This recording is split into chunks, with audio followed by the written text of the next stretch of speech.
Good evening once again. I'm Ali Velshi in for Brian Williams. Day 106 of the Biden administration. We now have a major escalation in the battle for control of the Republican Party.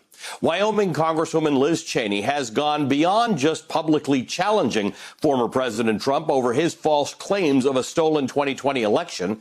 Tonight, she's framing her criticism as a fight for the future of democracy in this nation. In an opinion piece for the Washington Post, Cheney draws a direct line from Trump to the January 6th riot and calls on her party to reject Trumpism. She writes, quote, Trump is seeking to unravel critical elements of our constitutional structure that make democracy work. Confidence in the result of elections and the rule of law. No other American president has ever done this. In the immediate wake of the violence of January 6th, almost all of us knew the gravity and the cause of what had just happened. We had witnessed it firsthand.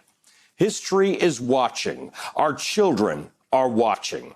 We must be brave enough to defend the basic principles that underpin and protect our freedom and our democratic process.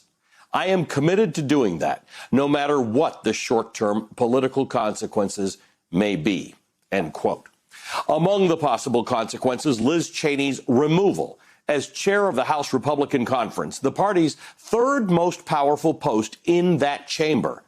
She's now under siege and calling out Trump.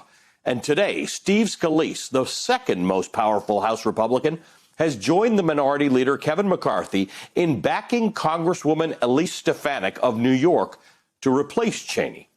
Former President Trump agrees, today issuing a statement calling Stefanik, quote, a far superior choice, and she has my complete and total endorsement for GOP conference chair.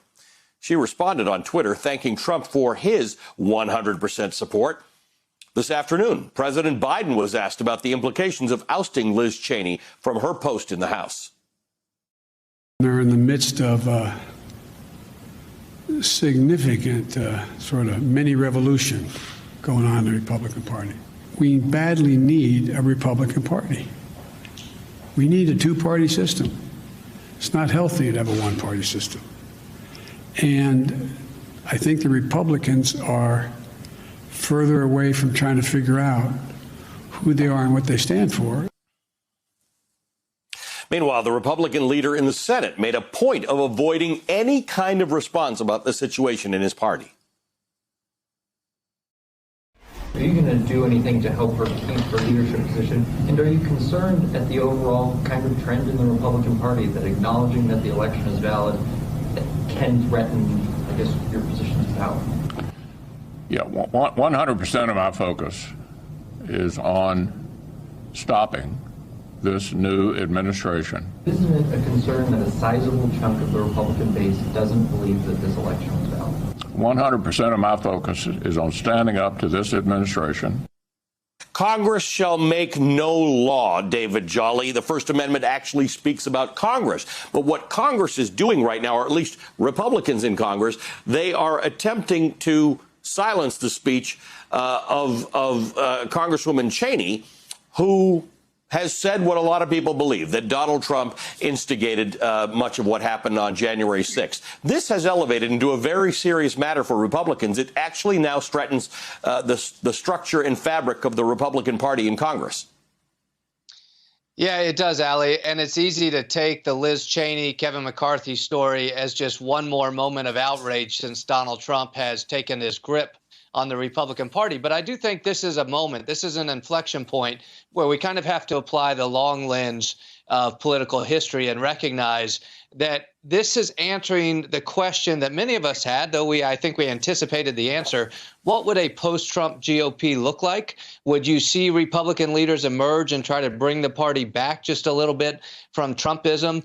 This is the moment where we know that is not to be the case, that the House Republican Conference, the Congressional Caucus of Republicans, is prepared to oust one of their own leaders over her refusal to accept Donald Trump's big lie, and in fact, to go further, her condemnation of his behavior that got him impeached. And the greatest tell of all tonight is that Elise Stefanik, apparently the heir apparent to replace Liz Cheney, is far less conservative by her voting record than Liz Cheney. Liz Cheney is the more conservative candidate. The difference is Elise Stefanik has agreed, even as a moderate Republican, to be a lapdog for Donald Trump. And that is the single qualifier that makes her eligible to be elevated in the Republican conference, just as they're prepared to kick out Liz Cheney.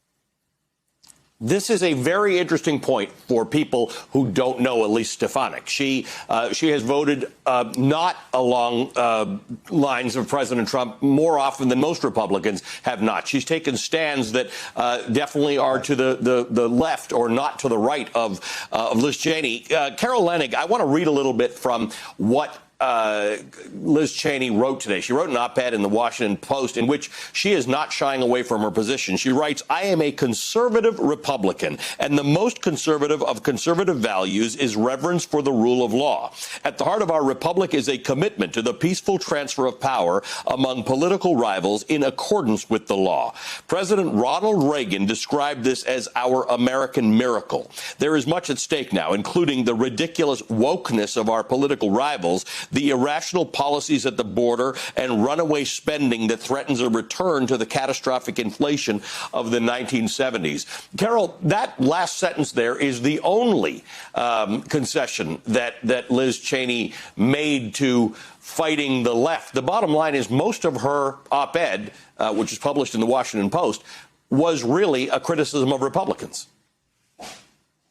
Well, yes, Ali, but also it's a full-hearted embrace of what the Republican Party was. What the Republican Party was not anybody who promised endless fealty to Donald Trump, the former president, the 45th president, who still refers to himself as the president of the United States in his statements. Fealty to Donald Trump was not the measure of what the Republican Party was. And it's sort of, I think the inflection point that Dave points out is exactly apt. The other thing that's striking and chilling, really, about Liz Cheney's statement is her point. History is watching.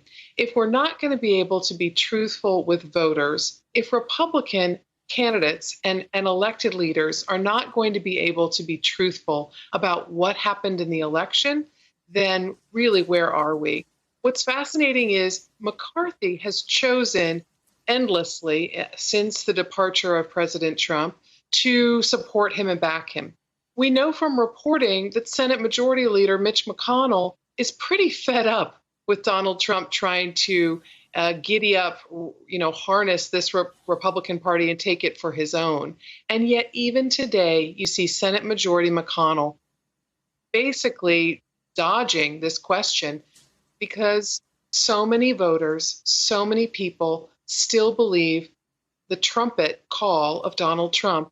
7 out of 10 Republican voters believe the election was rigged, even though the Donald Trump administration's top experts in election security said that it was the most secure in history.